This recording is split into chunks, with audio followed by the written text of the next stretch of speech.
This guy wrote anti-Nazi slogans, anti-fascist slogans, pro-trans slogans on the bullets that he used to kill Charlie Kirk. J.D. Vance with some incredibly powerful comments about the people calling for unity right now with the radical left. I think J.D., he was guest hosting Charlie Kirk's show yesterday. I think J.D. absolutely nailed it. He's a very impressive guy, a very eloquent speaker in his own right. And so we'll get into that. More on the Memphis crime crackdown that may be coming. And then perhaps, Clay, because we're in New York City, the New York City mayoral race, which I'm sad for our New York City-based staff, because it is my belief that the mayor is going to be Mamdani. And it is almost a sure thing at this point, which is pretty stunning, pretty outrageous. But let's dive into a few things here. You know, I actually want to start with this. So this is kind of a longer clip because I wanted you to hear the whole thing. But J.D. Vance, when he was guest hosting the Charlie Kirk program yesterday, J.D. Vance talking about this, because here's what I think is very frustrating for me, for you, Clay, for a lot of people right now.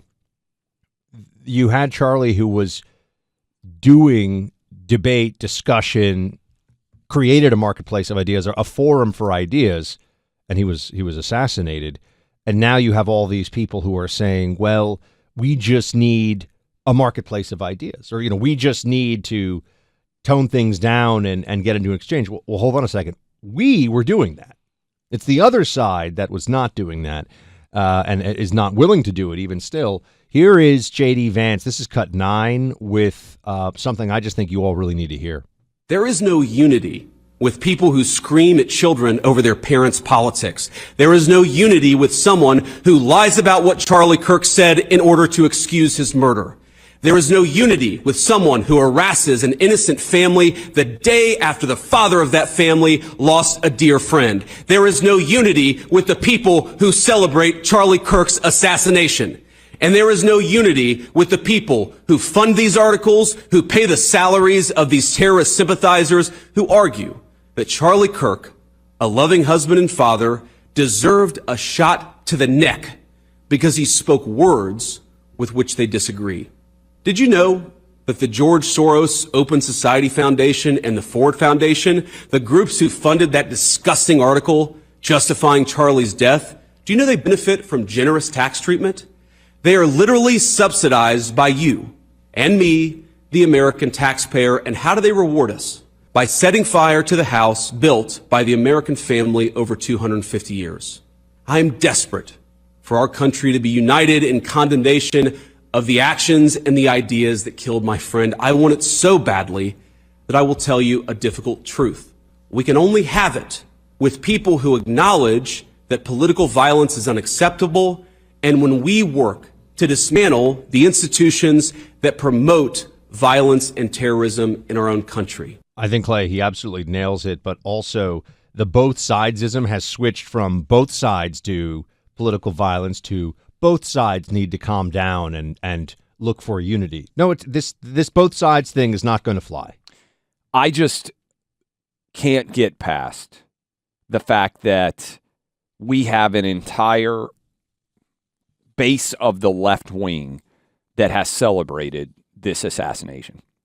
There's always going to be crazy people. There's always going to be lunatics.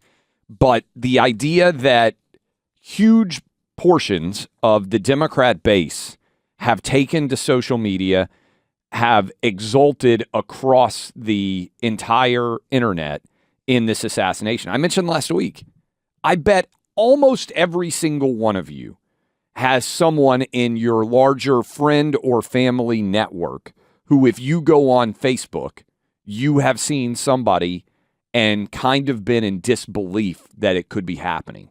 And that's the part, Buck, that I can't get over, that I can't get past, and frankly, that I think is the most indefensible aspect of this at all. And just play along with me on this, in this world. If Barack Obama had had an ear clipped by a bullet fired by a would-be assassin, if a month later somebody else had tried to kill him, and then in the same roughly year period, 14 months, One of the top advocates for Barack Obama had been assassinated at a free speech event. Is there any way at all that the left would be saying, hey, we need for everybody to tone down the political violence? And then you toss in all of the blue sky celebrations, all of the Twitter celebrations. They are banning people on Reddit for condemning the assassination. Let me repeat that. On some of these forums that are moderated on Reddit, they are actually banning posters who are condemning the assassination. Remember what happened after January 6th? They wouldn't let Trump have an Etsy account or have a, what's the thing where they do like the poster boards and Pinterest. Pinterest. Yeah. They banned him on every social media platform. They shut him down on Twitter, on Facebook, on all the Instagram, all the big ones. Many of you out there, they restricted as well. I don't believe in free speech restrictions, but just look at how the left responded to Jan 6th, condemning wholeheartedly huge swaths of America as violent extremists. And now, after they engage in violent extremism, the topic is, oh, we got to tone down the violence. Well, actually, why don't you address your own house and the fact that this is the logical consequence of calling a man Hitler and all of his supporters Nazis for a decade? This guy wrote anti-Nazi slogans, anti-fascist slogans, pro-trans slogans on the bullets that he used to kill Charlie Kirk, the casings. I'm sorry, I'm not willing to say we have a mutuality of violence issues here. The left is uniquely right now violent and driven by the rhetoric of the Democrat Party. No one out there is calling Mamdani Hitler. Nobody is calling Chuck Schumer or Kamala Harris or any of the leaders of the Democrat Party. Morons, yes. Bad faith arguers, yes. But that is focused on what they're saying, not them as individuals. When you say that someone is a violent extremist threat, you can't then say, but we condemn the acts that are done to undertake to try to remove a violent extremist. This is just BS. But it was nearly 2 years ago. Terrorists murdered more than 1,200 innocent Israelis, took 250 hostages.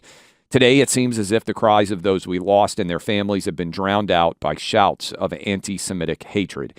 It's almost as if the most brutal attack on Jewish people since the Holocaust been completely forgotten. As the world looks away, a light shines in the darkness, a movement of love and support for the people of Israel called Flags of Fellowship. It's organized by the International Fellowship of Christians and Jews. And on Sunday, October 5th, just a few weeks away, millions across America will plant an Israeli flag in honor and solidarity with the victims of October 7th, 2023, and their grieving families. You can be a part of this movement, too. To get more information about how you can join the Flags of Fellowship movement, visit the fellowship online at ifcj.org. That's ifcj.org.